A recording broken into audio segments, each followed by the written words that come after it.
Novamente, bom dia, irmãos. Bom dia. Estou muito feliz pela oportunidade de estar aqui e compartilhar com vocês a palavra de Deus. Do jeito que estamos, vamos curvar a nossa fronte para fazer uma oração, pedindo para Deus que Ele nos use através dessa pregação. Santo Deus, Pai amado, em nome de Jesus, Senhor, que eu entro em tua presença. Peço a Ti, meu Deus, que ao compartilhar a Tua palavra, não fale eu, mas que o Teu Espírito fale por mim. Que a mensagem, Senhor, possa revigorar a nossa vida espiritual, a nossa alma, e nós possamos sair daqui, Senhor, mais resplandecidos de Tua presença. É o que te pedimos em nome de Jesus Cristo. Amém. O tema da oração de hoje, nós vamos falar sobre oração inteligente. Então, eu quero apresentar aos irmãos que seria uma oração inteligente. Não? Seria uma oração com propósitos, né? Então, vamos ver aqui.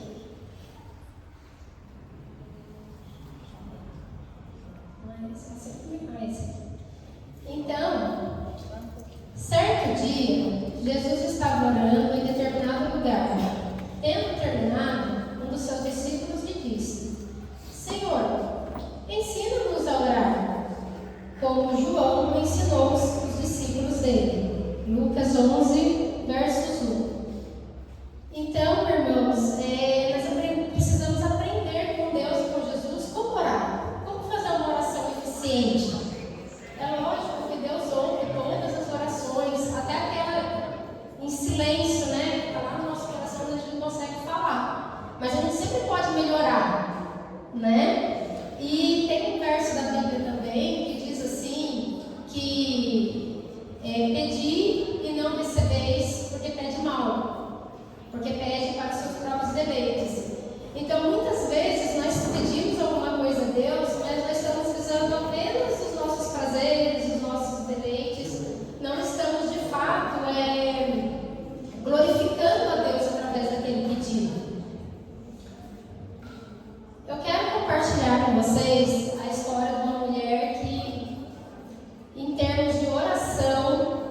ela foi fenomenal. Vocês falando de oração inteligente, de oração com propósito, e eu me lembrei de Ana, né? Vamos abrir a Bíblia no livro de 1 Samuel.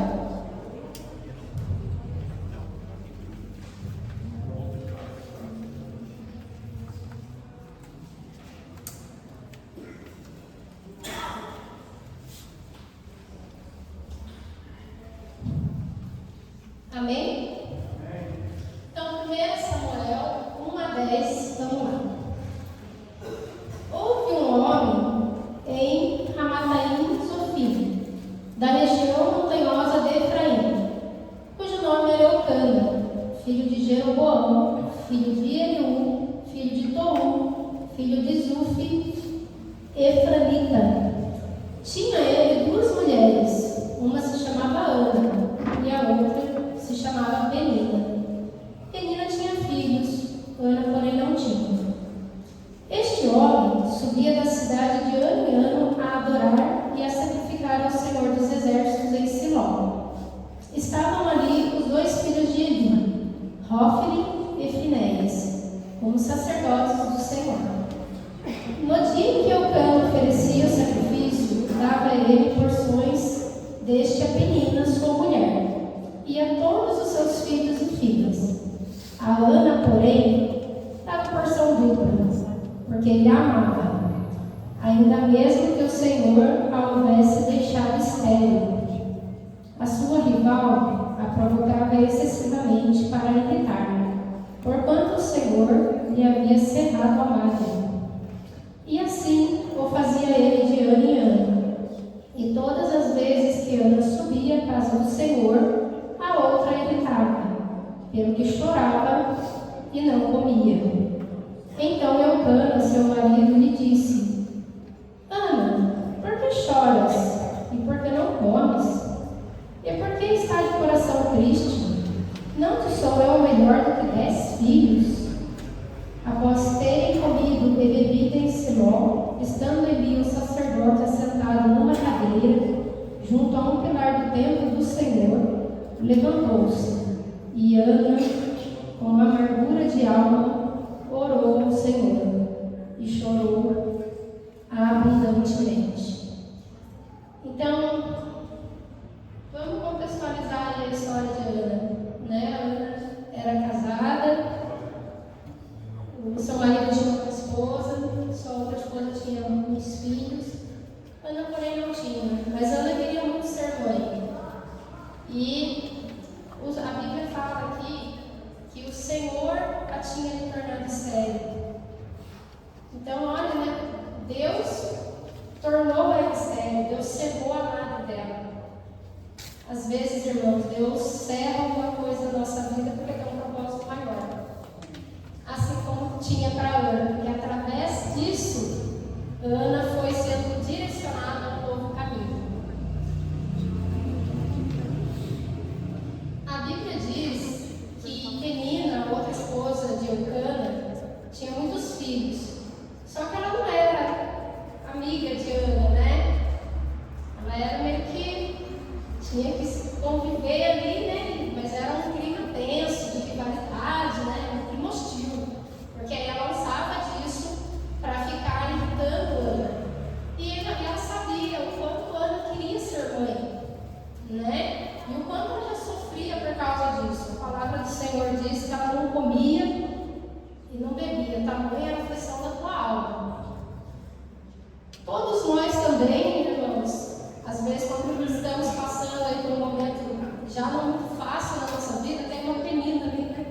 Para ficar tornando as coisas aí um pouco mais difícil, né? Mas até a penina que está na nossa vida é uma estratégia de Deus para direcionar os nossos passos no propósito que Ele espera de cada um de nós.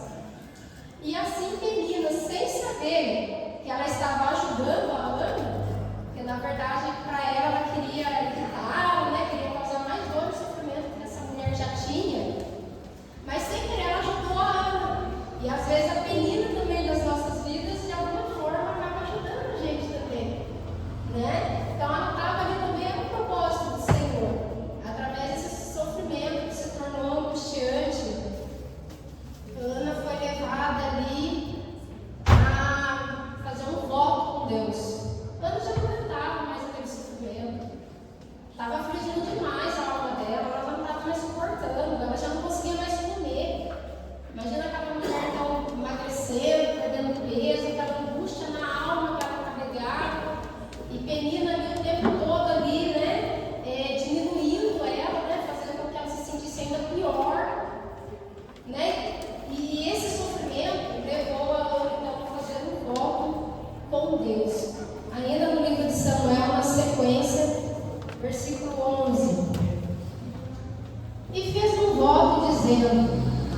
sacerdote do templo, né? E tinha ali os filhos deles, né? Só que a Bíblia diz, isso está ali em 1 Samuel 2:17, a Bíblia diz que eram, porém, os filhos de Eli, filhos de Belial, e não se importavam com o Senhor. Então, os filhos de Eli, que deveria herdar ali o serviço sacerdotal, ali dentro do templo, eles tinham se corrompido. Eles haviam se corrompido e ali as ofertas, eles pegavam as ofertas para eles, né? Eles não deixavam queimar a gordura da oferta, eles pegavam a carne com a gordura e se não desse, eles tomavam força e isso desagradava muito a Deus. Para nós, parece que não, mas a Bíblia diz que isso é um pecado muito grave diante do Senhor. E sem falar também que os filhos de Eli se corrompiam ali com as mulheres, né? Com relacionamentos ilícitos, o que não era típico do comportamento de um sacerdote, né? Então o pecado deles era muito grande. E Eli já estava velho, né? Dentro desse contexto aqui, Eli já estava idoso ali. E como é que ia ser, né? Os filhos, ele ia morrer, os filhos deles, que eram filhos de Belial, faziam tudo, estava indo para um caminho totalmente oposto do que Deus queria, né? Não se importavam com o Senhor. E eles iam ficar ali, né, no serviço do santuário, que ia ser o templo de Deus, da casa do Senhor, que ia ser do povo de Israel com os sacerdotes cegos guiando eles, né? Então, a oração de Ana foi de encontro ao coração de Deus. Porque Deus, dentro daquele contexto histórico, Deus estava precisando de um fiel ali na casa de Deus. Ele já estava velho, os filhos dele eram filhos de Belial. Deus precisava de um homem sincero, né? Um sacerdote fiel, sincero, profeta ali, sincero mesmo, temente a Deus. E aí, quando Ana faz essa oração, eu imagino então ali Deus, opa, para tudo. Eu quero ouvir o que aquela minha filha ali está falando. A oração de Ana casou com a vontade de Deus, foi justamente o que Deus estava precisando.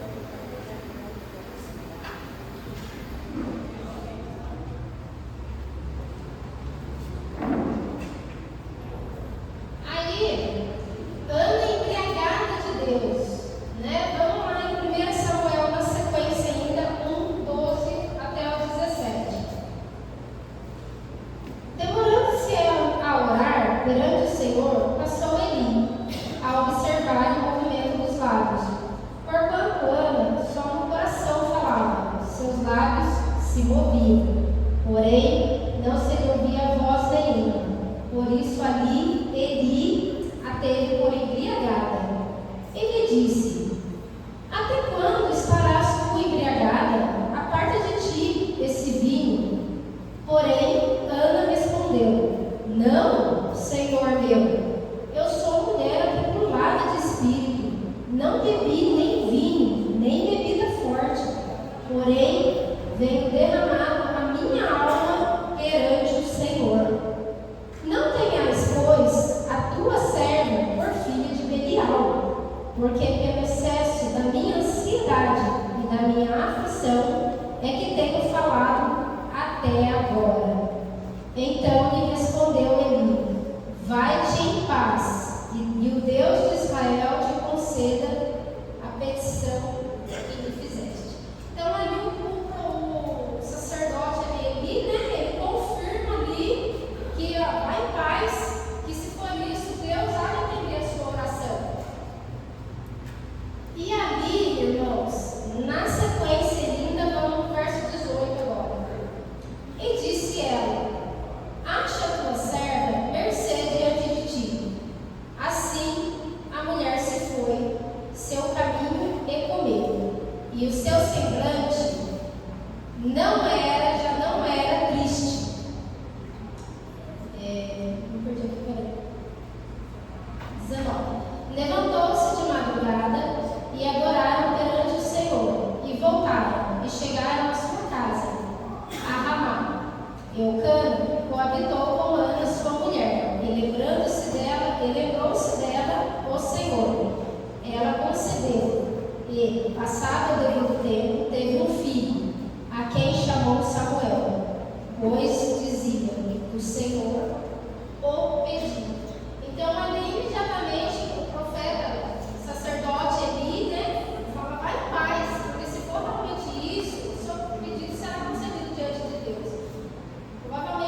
Aí chega um momento, Ana concebeu, chega um momento, né, contando que, resumindo um pouquinho a história, Ana então concebeu, teve Samuel, chamou Samuel porque falou, do Senhor pediu, né? E aí, Eucana, todo ano ele ia no templo fazer os sacrifícios.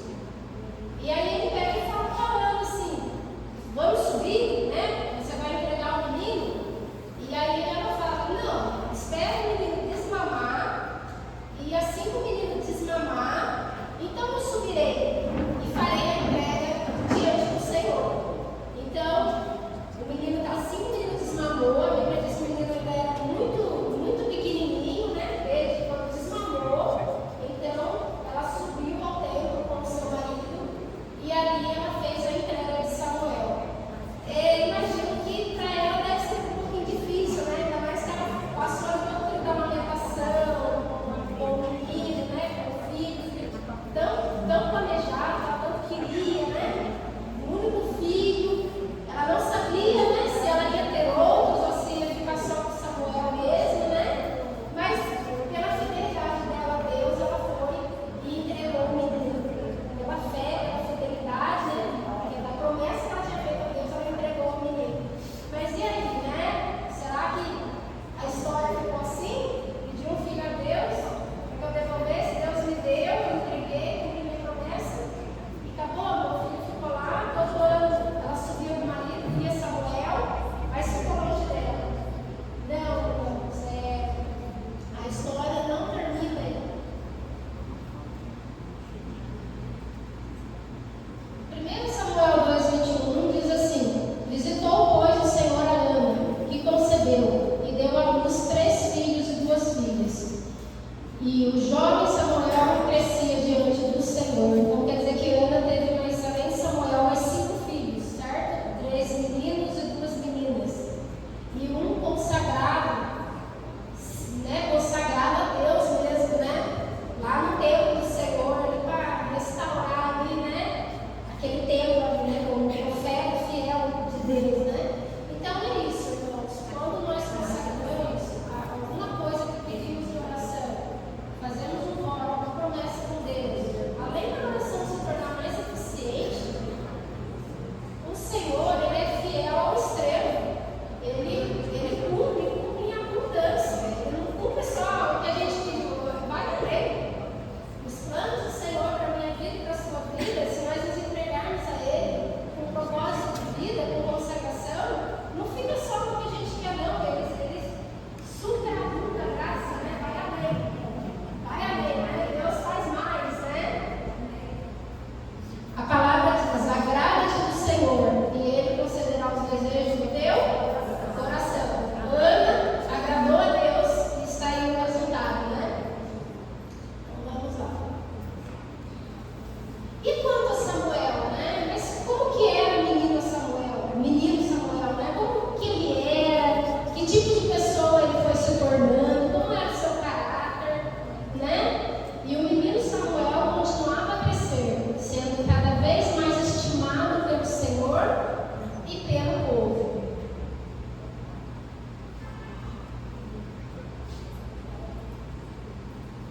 Pode passar, hoje eu não estou falando dos botões, eu perco tanta coisa aqui dentro.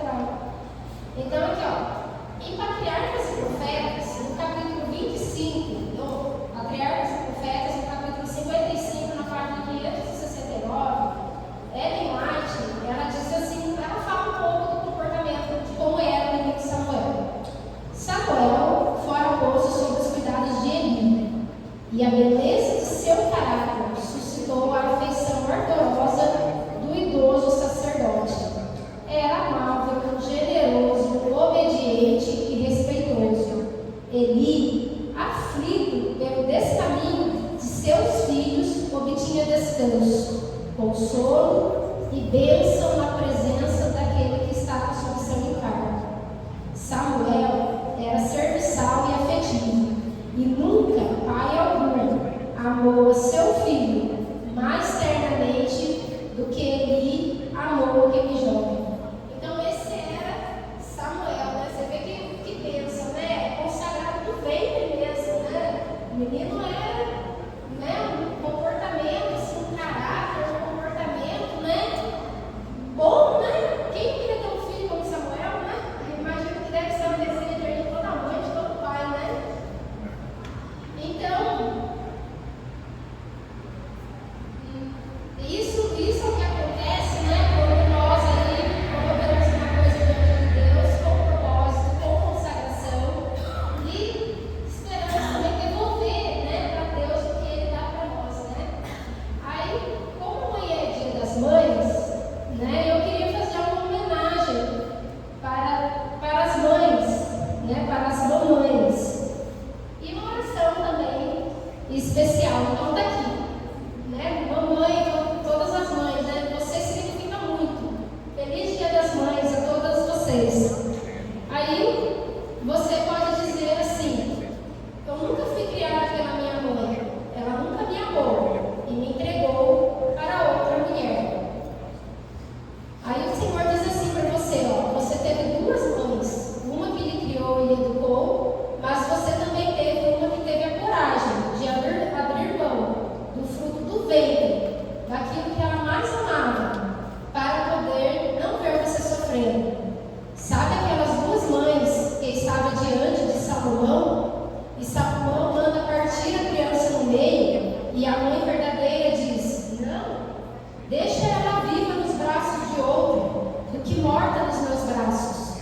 Ali foi a maior prova de amor. Se sua mãe entregou você para alguém, ela pagou uma prova muito alta, que é a prova do abandono, de não ter mais você nos braços. Foi ela quem mais sofreu nessa história toda.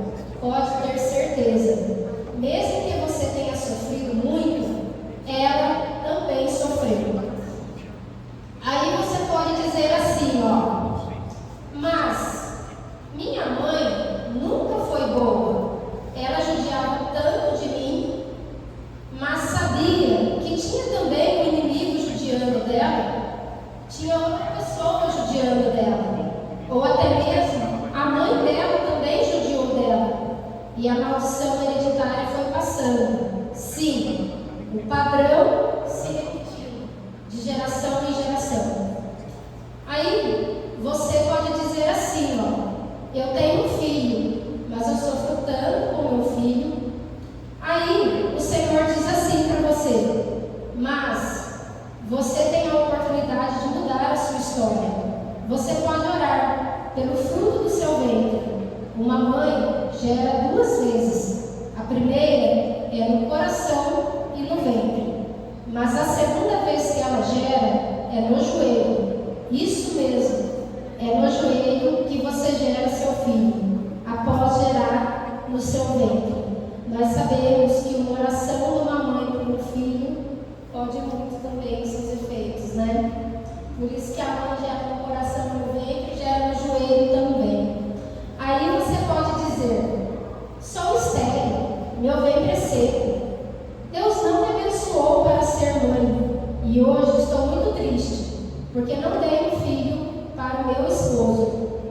Aí o Senhor diz assim: assim há tempo para todas as coisas.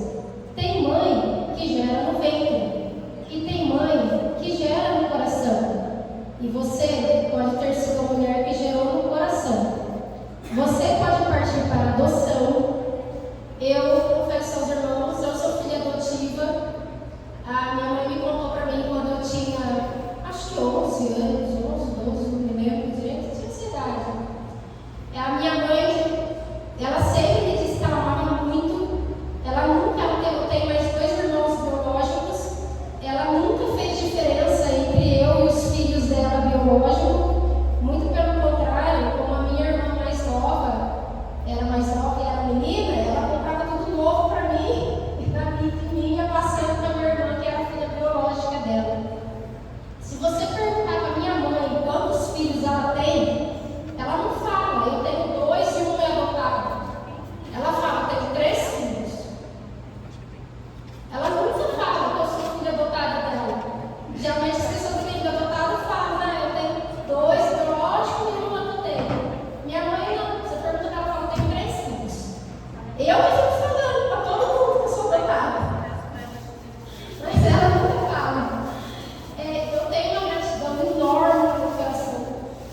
Você pode também estar sendo mãe de uma amiga. Nossa, de uma amiga? Sim, você pode estar sendo mãe de uma amiga, de uma vizinha.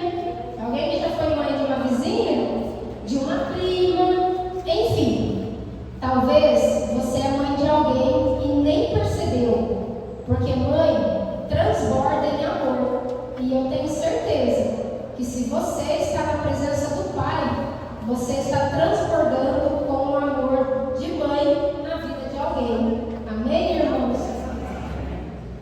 Agora eu tenho aqui uma mensagem, a mensagem que eu tenho de coração para todas as mães está em Filipenses 1, versos 3, que diz assim: agradeço ao meu Deus toda vez que me lembro de você ou de vocês.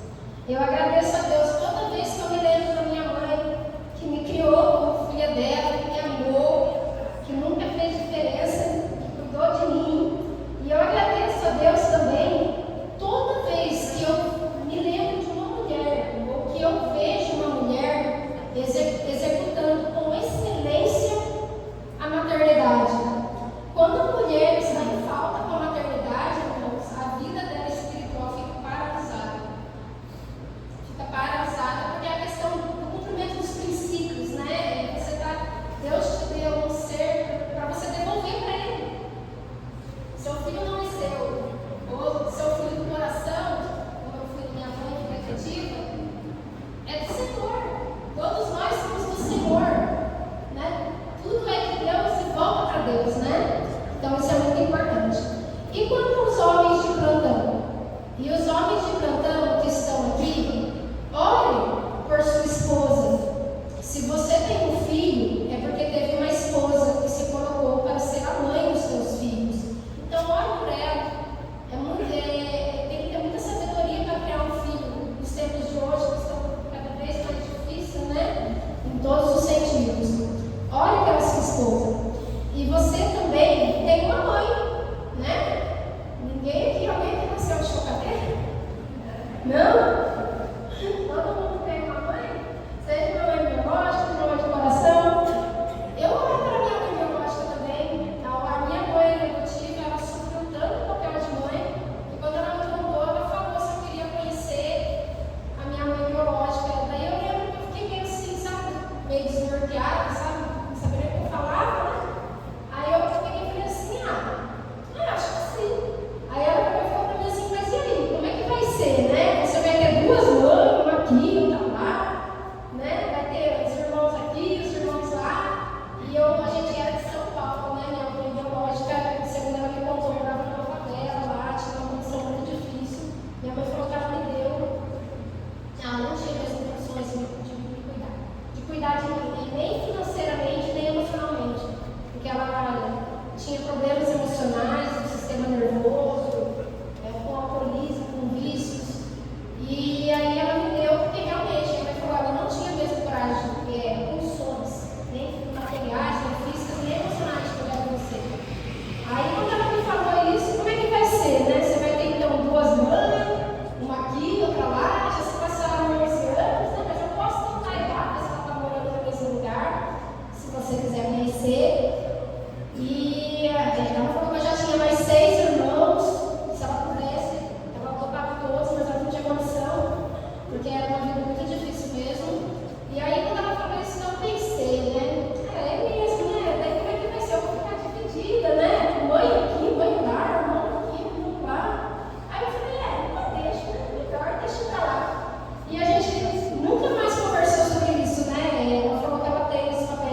Santo Deus e Pai amado, em nome de Jesus Cristo, Senhor, mais uma vez entramos na tua santa presença. Agradecemos a ti, meu Deus, por mais esse culto, pelo Senhor estar conosco todos os dias da nossa vida, cuidando de cada um de nós, nos protegendo, nos guardando. Que o Senhor, meu Deus, nos dê sabedoria, que possamos trilhar os teus caminhos. Que todas as mamães recebam a sabedoria dos altos céus, para que elas possam criar os seus filhos e devolvê-los para o Senhor. Que naquele santo dia, todos que estão aqui presentes possam dizer: está aqui, Senhor, o filho que tu me deste. Que tudo, meu Deus, na nossa vida seja para a tua honra e para a tua glória. Agradecemos a ti, teu amor.